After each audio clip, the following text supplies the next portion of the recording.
if a matrix has 12 elements, what are the possible orders it can have and what if it has 7 elements? तो यहाँ पर हमको given है कि John से हमारे पास में number of elements in a matrix हैं, that is given to be 12.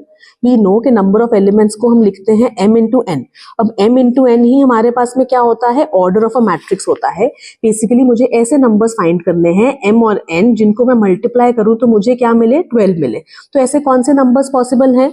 It can be 1 by 12, 1 into 12 करेंगे तो 12 मिलेगा. इट कैन बी 12 बाय 1, हो सकता है इट इज 2 इंटू 6 और इट इज 6 इंटू 2, हो सकता है इट इज 3 इंटू 4 और इट इज 4 इंटू 3.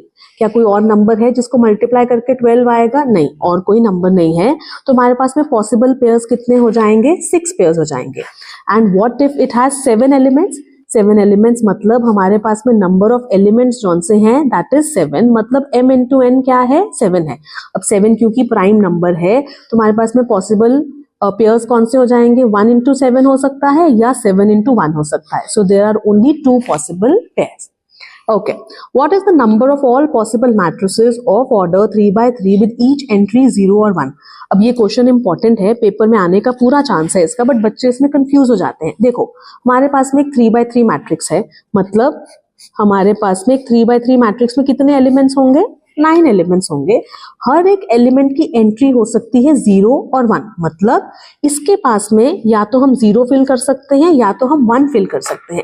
तो इसके पास ऑप्शंस कितनी हैं? 2 ऑप्शंस हैं. यहाँ पर फिल करने की कितनी ऑप्शंस हैं? 2. यहाँ पर फिल करने की ऑप्शंस कितनी हैं? 2.